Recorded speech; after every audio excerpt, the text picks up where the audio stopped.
¿Qué tal? Buenos días, buenas tardes, buenas noches, o en el momento en que estén mirando este programa, les damos con Sebastián, mi querido amigo, la bienvenida a una nueva emisión de La Última Página, programa 60 de La Última Página, así que estamos muy contentos, ya llegamos a 60 emisiones. Hoy lo vamos a enumerar porque es una ocasión especial, así que Seba, antes te saludo, ¿no? ¿Cómo estás, Dieguito? Bien, bien, por suerte, ¿contento? Feliz, contento ya con la cantidad de suscripciones que tenemos. La verdad que nos ha sorprendido, estamos felices, siempre lo comentamos todas las semanas. Nuestra rutina docente a veces nos permite tener espacios para charlar un poco más de estas cuestiones y felices estamos realmente por las repercusiones que están teniendo nuestros programas, nuestras emisiones. Estamos muy atentos a los comentarios y a las observaciones positivas, negativas, intermedias que nos hacen, y eso significa que estamos haciendo un poco de ruido, así que estamos muy contentos por eso. Les recordamos que tenemos Facebook, tenemos un blog, que todavía existe el blog, sí, digamos. Igualmente me decían que ya no se usa. Y sí, ¿no? Bueno, y también tenemos Facebook, donde vamos a Instagram, eso me estaba olvidando. Tenemos un Instagram, ade.tv, les pedimos que nos sigan, que se suscriban al canal y que estén atentos a las novedades que tenemos en ADE, en la Asociación de Estudios Humanísticos, sobre todo en este canal. Así que Seba, hoy vamos a hacer un programa especial, porque no solamente ya cumplimos 60 emisiones, sino porque tuvimos como una suerte de revelación, por así decirlo, y vamos a cumplir con algo que no solemos hacer con tanta rapidez y con tanta celeridad, que es cumplir con una promesa, ¿sí? Hará unas 2 emisiones, más o menos, creo que en el programa 58 de La Última Página, dedicamos un espacio a hablar de Dante y la Divina Comedia. Ese programa tuvo 1.600 visualizaciones en menos de una semana. Sí. Con lo cual, consideramos importante no perder el hilo del tema, y en ese programa, si ustedes lo recuerdan y se habrán dado cuenta, quedaron por fuera muchísimas cuestiones, sobre todo en lo que respecta a la lectura profunda o al análisis profundo de lo que es la Divina Comedia. Así que en el programa de hoy, junto con Sebastián, que es el especialista es el dantista, ¿no? De nuestra... O dantesco. Es el especialista, así que vamos a avanzar un poquito con algunas cuestiones que quedaron por fuera y algunos comentarios, sobre todo, que se refieren a las lecturas que se han hecho de la Divina Comedia, que bueno, yo recuerdo siempre la frase de Joyce, ¿no? En una entrevista o en un artículo que dice: he escrito un libro respecto del Ulises que le tomará a los críticos 100 años seguir interpretando, o algo así, ¿no? Sí, señor. La Divina Comedia tiene mucho más años 600 que el Ulises, y sigue generando, gracias a Dante, una cantidad enorme de lecturas, interpretaciones y análisis posibles. En ese sentido, compartimos la línea de lectura que hace Borges. Un clásico es un libro eterno, y la de Calvino, ¿no? Clásico es aquel que se sigue sacudiendo el polvillo de la crítica. Así que, Seba, si te parece, sobre la base de lo que hemos presentado en el primer programa, avanzaremos con la lectura profunda de la Divina Comedia. Bien, bueno, vamos a hablar de algunos tipos de lectura que se han hecho en relación con la Divina Comedia. ¿Se imaginarán ustedes que un libro que hace 600 años que se publicó por primera vez, de la calidad de la Divina Comedia, despertó todo tipo de comentarios? El primer comentario de la Divina Comedia es de su hijo, creo que lo dije yo en la primera emisión de esta. Cuando Jacopo Alighieri, el hijo de Dante, hace una lectura muy simple, ¿no? Hablando del nivel moral de la obra. El segundo gran crítico va a ser sin duda Boccaccio. Es Boccaccio quien retoca la obra. ¿Por qué? Porque a 40 años de la muerte de Dante ya había términos del italiano dialectal, del toscano propiamente, que eran muy, muy dialectales. Entonces hay un retoque de algunas palabras, sobre todo desde el punto de vista fonético, y allí Boccaccio, se atreve a poner el nombre completo, porque el nombre era Comedia. Divina Comedia se lo debemos a Boccaccio. A partir de ese momento, las críticas van a arreciar sobre la Divina Comedia, arreciar para bien, ¿no? Siempre admirablemente. A mí me gustaría un poco, si a ustedes les parece, ordenar cuáles son las críticas. Vamos a empezar desde el punto de vista eminentemente literario, ¿no? Yo voy a citar a 2 o 3 y voy a dejar uno para que se ocupe bien Diego de esto, porque la crítica literaria sobre la Divina Comedia es enorme, pero voy a nombrar a 2 grandes. Uno es Harold Bloom. Harold Bloom, sí, de hecho podemos hacerlo en tándem. Exactamente. Harold Bloom tiene un texto que se llama Dante Alighieri, que está editado por la casa Chilsea House Publishers en 2004, un libro relativamente que yo tuve la oportunidad de poder acceder a parte del, porque no lo conseguí, obviamente aquí no lo conseguí y tuve que leer fragmentos por internet, pero bueno, me sirvió lo que pude leer.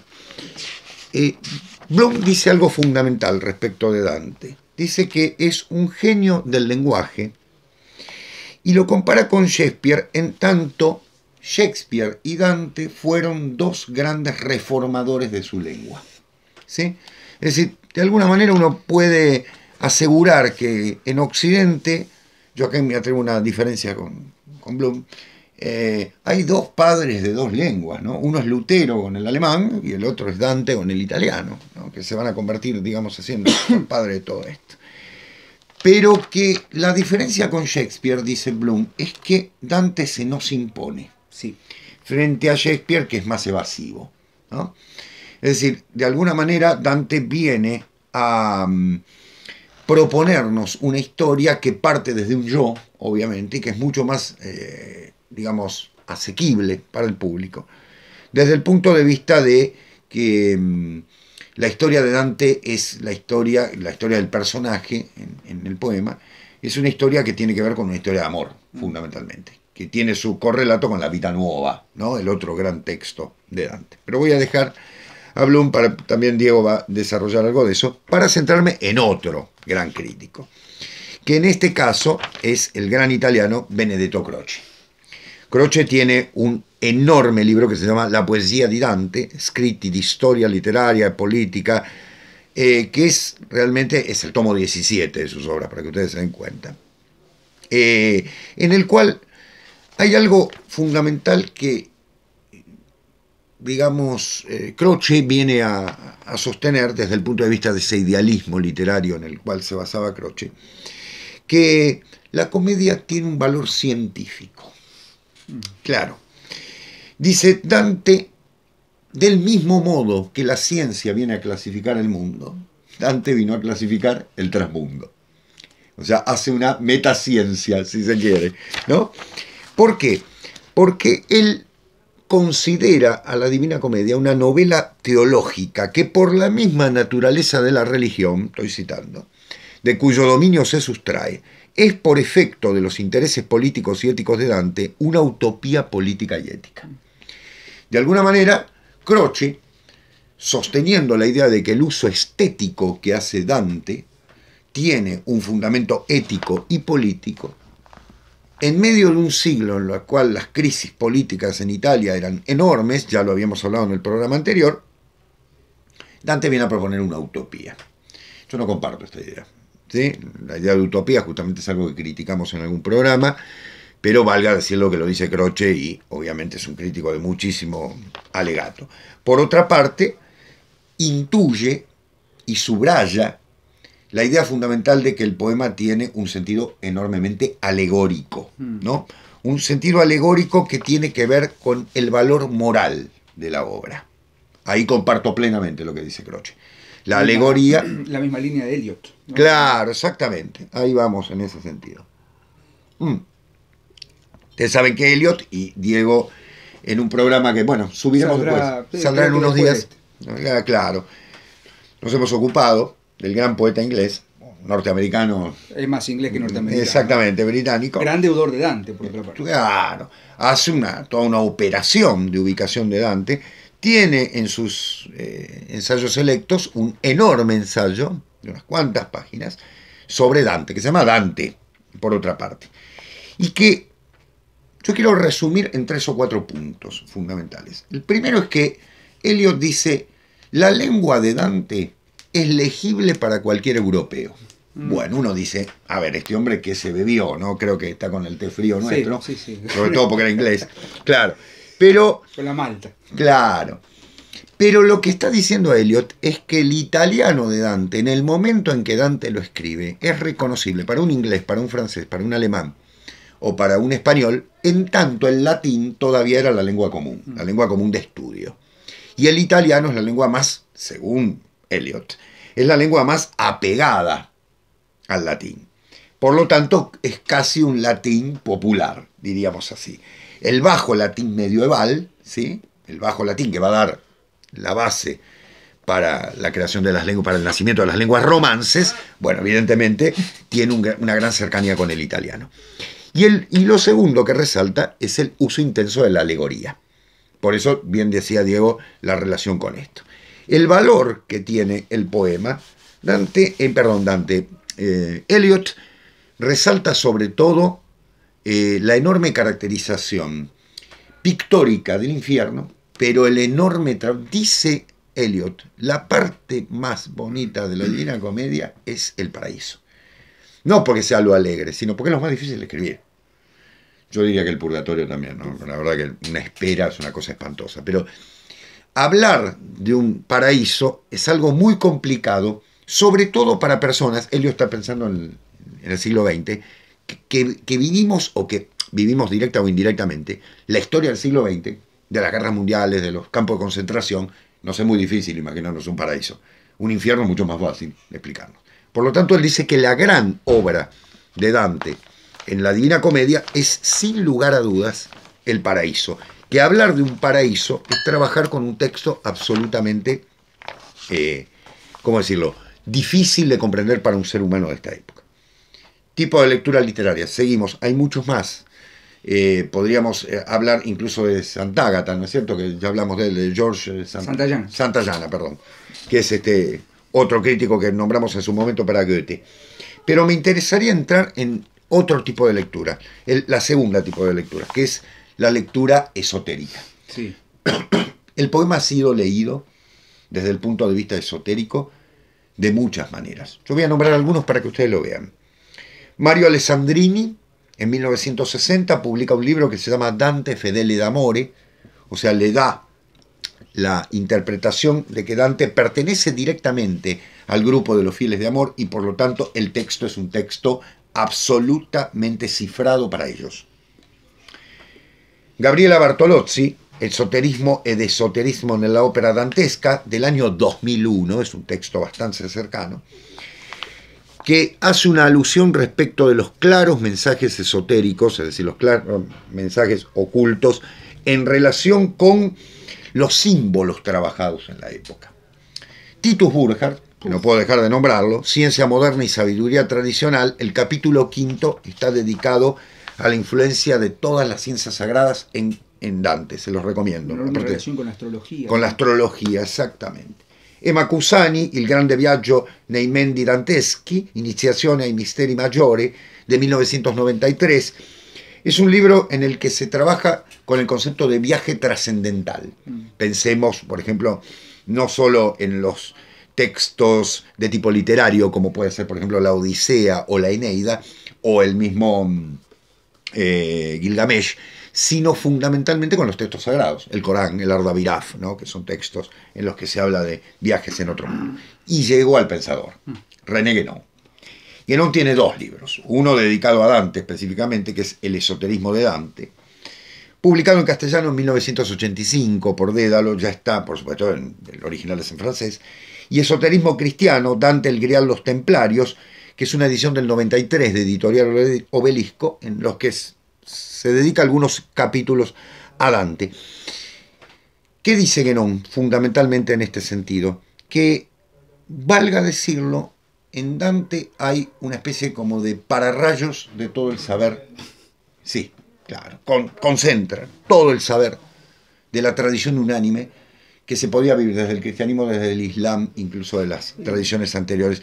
Es una especie de guardián de los secretos sagrados, dice Guénon. Dante es... el rey del bosque, diríamos, con él. Claro, el rey del bosque, el que conserva, ¿no?, y muy bien, y transmite muy bien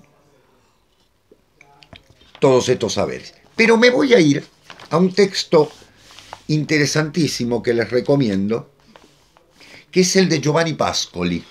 Hay una escuela aquí cerca que se llama Giovanni Pascoli, que se llama Minerva Oscura, en el que Pascoli, que ustedes saben es un poeta y ensayista italiano del siglo XIX, plantea que hay una lectura desde un punto de vista no solo esotérico, sino desde un punto de vista místico, que entienda el poema como una alegoría, como un texto plagado de símbolos, es verdad, pero en el que se puede entender un lenguaje que es activo, es decir, que hace del ser humano un ser activo, y que en el siglo XIX es leído como un revolucionario.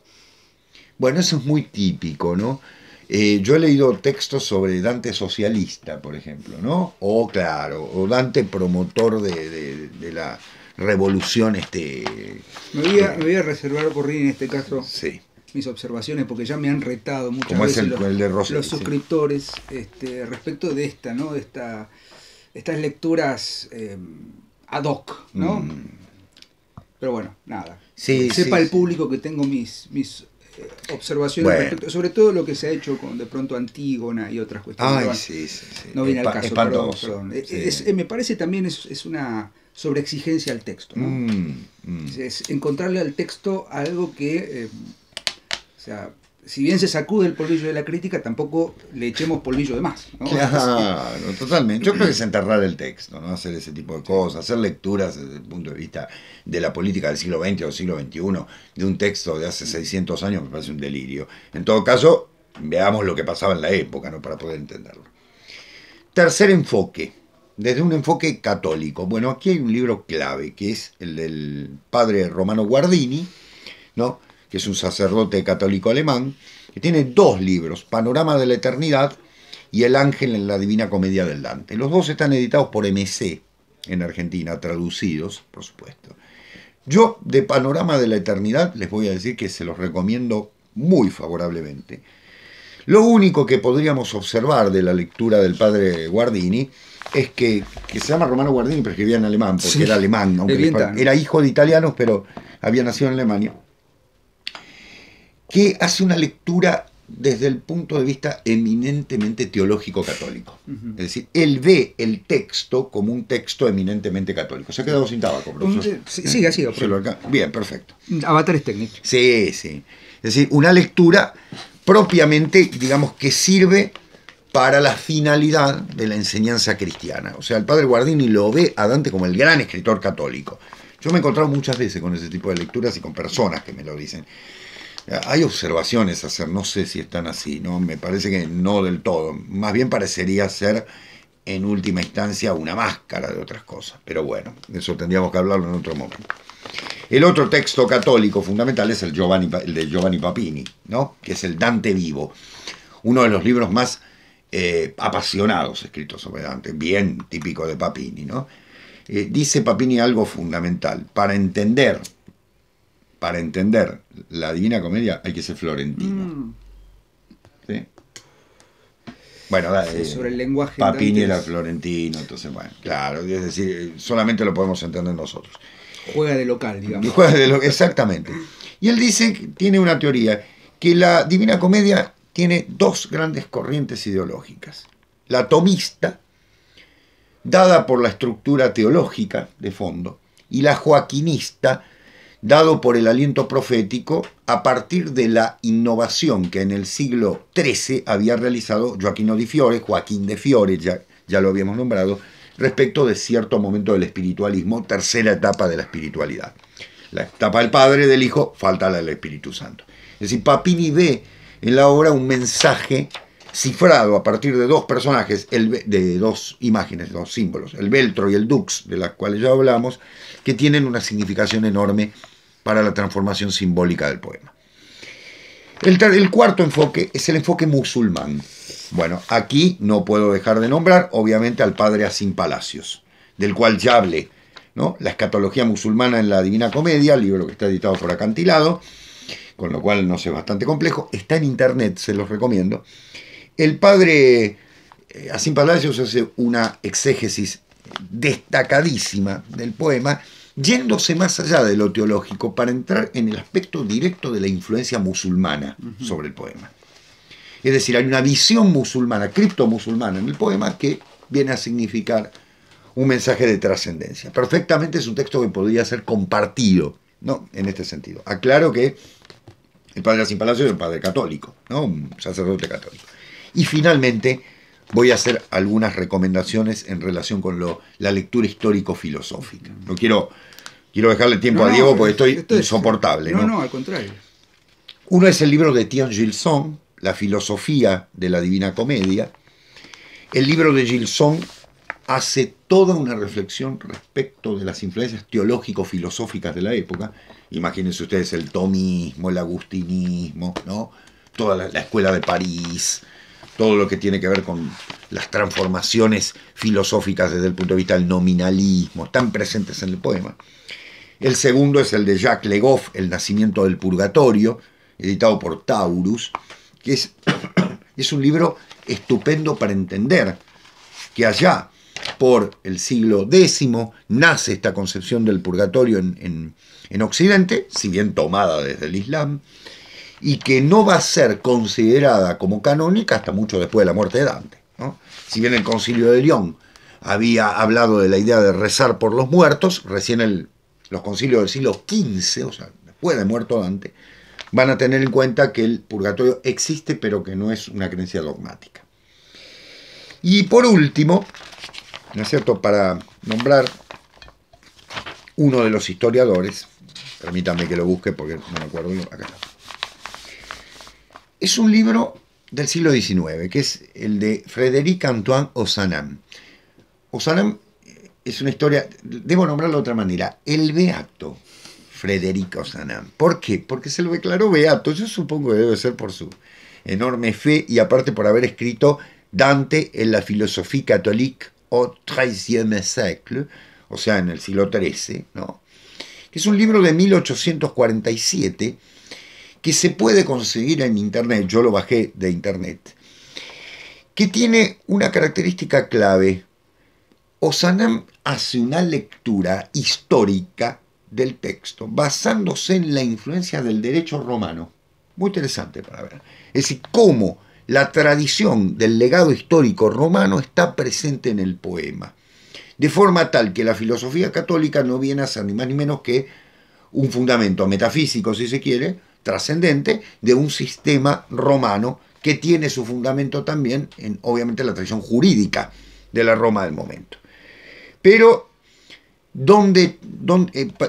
¿en qué se basa fundamentalmente esto? Se basa en la concepción de que de alguna manera pasar el infierno, ascender al purgatorio y luego pasar al paraíso tiene solución en la historia cristiana, por ejemplo con el martirologio. Hay muchísimo más para decir. Bueno, no terminaríamos más. Yo quiero un poco ordenarles las lecturas. En última instancia, todo lo que encuentren sobre la Divina Comedia se van a encontrar con lecturas desde todo punto de vista. Diego hablaba el otro día de lecturas políticas, lecturas económicas, hay de todo, hasta de modas, ¿no? Hay críticos, un crítico francés, el gran Alphonse de Lamartine, el gran poeta, dijo: la Divina Comedia es una Gazette Parisienne, o sea, es una revista, al estilo de la revista parisina. ¿Por qué? Dice, porque nombra todos los personajes de Italia. Claro, dice, es como social. Es una revista social, exacta, la sección social de Italia, sí señor. Como la revista Paparazzi, ¿no? Exactamente, qué terrible. Dante se debe estar revolcando en su... El maestro, que lo tengo allá. Me parece interesante, Seba, destacar lo siguiente.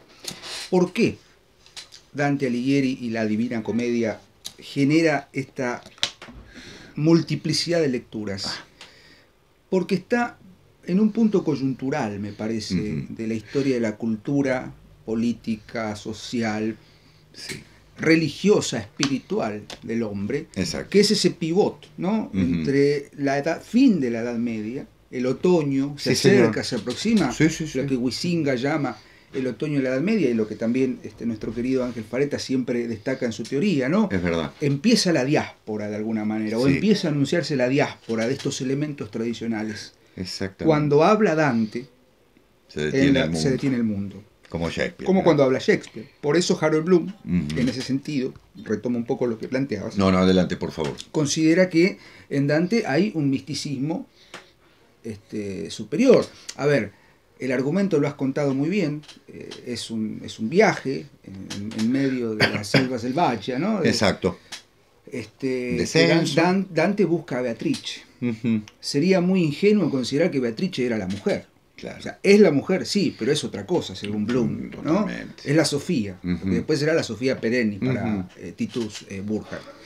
Es un camino de revelación, es la sonrisa final, ¿no? Estoy pensando en Borges, de quien vamos a hablar ahora rápidamente en estos minutos que nos quedan, pero a ver, ¿qué pasa con Dante o qué es lo que nos pasa con Dante? Recién lo hablábamos en la preproducción. Dante supo, me parece, condensar, en ese sentido lo que plantea René Guénon es muy interesante, como pararrayos, ¿no? Sí. Supo condensar y repartir mucho mejor que otros poetas que lo han intentado, cuáles eran las verdades trascendentes, las verdades esotéricas, las verdades políticas y sociales que circulaban en esa época. Es el poeta absoluto, me parece. El poeta es aquel, lo hemos dicho muchas veces, que puede decir con palabras de este mundo, citando a Alejandra Pizarnik, aquello que obra en el espacio de lo trascendente. El espacio de lo trascendente, desde mi punto de vista, asociado a lo platónico, en el mundo de Leidos, ¿no? En el mundo de la intelequia, no en el mundo sensible. Exacto. O sea, para el mundo sensible está la prosa o está las expresiones cotidianas del lenguaje. Escribir en florentino me parece un logro, porque es escribir en una lengua cercana sobre elementos, o sea, en una lengua de este mundo, sobre elementos que no son de este mundo. Exacto. Borges dice algo muy interesante. Borges tiene 3 grandes textos que dedica a Dante. Uno, obviamente, son los 9 ensayos dantescos, publicados en 1982, que está en el tomo 3 de las obras completas.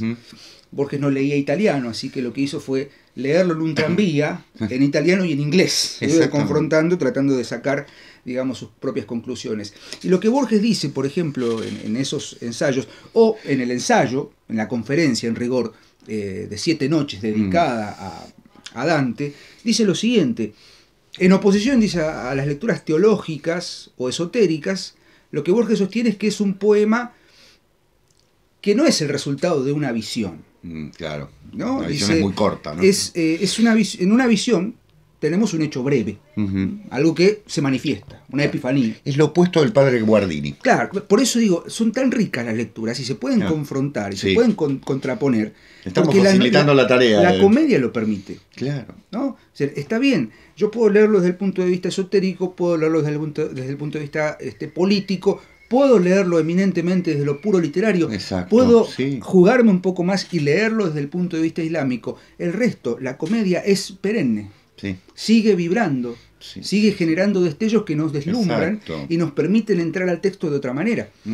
Y dice Borges, en el fondo es un ejercicio voluntario, aunque, dice, con un grado de vivencia tal que llegamos, cito a Borges literalmente, a suponer que creyó en el otro mundo que él creó. Claro. O sea, Dante fue tan astuto, según Borges, de hacernos creer que es una visión, una epifanía imposible. Y ahí es donde opera Borges. Borges, al igual que Eliot, no así Harold Bloom, porque Harold Bloom es puramente un crítico, Eliot decide tomar a Dante, esto lo vamos a ver en el programa dedicado a Eliot, decide tomar a Dante como su precursor, siguiendo los conceptos de Bloom. Borges, directamente, muy al estilo Borges, decide traducir su Divina Comedia en un cuento, que es el Aleph, o el Aleph. ¿Qué es el Aleph? Si lo leyeron, saben a qué nos referimos. Borges, como protagonista, recuerda a Beatriz Viterbo, ¿no? La candente mañana de febrero en que Beatriz Viterbo murió, así empieza la Divina Comedia borgiana, ¿no? Exactamente. Y él, en ese afán de recordar a Beatriz, va a la casa de Carlos Argentino Daneri, que lo invita, ¿no? Como excusa para ver las fotos de Beatriz, ¿no? Recordar a Beatriz. Y Carlos Argentino Daneri, pseudo Virgilio, por así decirlo. Lo opuesto, ¿no? Lo opuesto, es un pésimo poeta. Es una contra Divina Comedia. El término se lo debo a Sebastián. Es una contra Divina Comedia, pero Borges entendió lo que estaba sucediendo. Claro. El Aleph, dice Borges, es un punto ¿sí? Donde se concentran todo el universo, todos los puntos del universo en simultáneo. Material. Material, ¿no? No espiritual. Desciende literalmente, claro, a un sótano. Exacto. Tiene una visión, Exacto. y ahí podemos especular, porque ellos toman un coñac previamente, sí. Él medio que se cae, es medio torpe, Borges, claro. se cae, y tiene esa visión donde se muestra justamente ese Aleph, que es tremendo, porque está todo condensado, y bueno, no voy a leer in extenso porque no tenemos tiempo, pero el párrafo dedicado a... Es una enumeración de todo el universo en un solo punto, que es en definitiva la Divina Comedia. Exacto. La Divina Comedia es la condensación de todos los elementos que circulaban en el contexto de Dante. El contexto religioso, ya lo hemos dicho en el programa anterior dedicado a la Divina Comedia, un paso, el poder eclesiástico tomando poder, la disputa entre güelfos y gibelinos, la presencia sobre todo de una renovación filosófica merced a Santo Tomás de Aquino, Totalmente. a San Agustín también, perdón, más a San Agustín que a Santo Tomás. Entonces, Borges lo que hace en ese cuento es invertir o subvertir aquella lectura que le generó la Divina Comedia. Acordate, Diego, que en la Divina Comedia aparece un verso en el que Beatriz nombra a Dante. Sí. Le dice Dante. Aquí Beatriz nombra a Borges. No, perdón, Borges se nombra a sí mismo. Sí. Para ella, dice, soy Borges. Soy Borges. Elena, Beatriz Elena. Sí. ¿No? Que es aparte una escena muy simpática, muy graciosa, porque él habla de las fotos de Beatriz y la mira y dice, soy yo, Beatriz. Soy Borges, claro. No, pensando que Beatriz...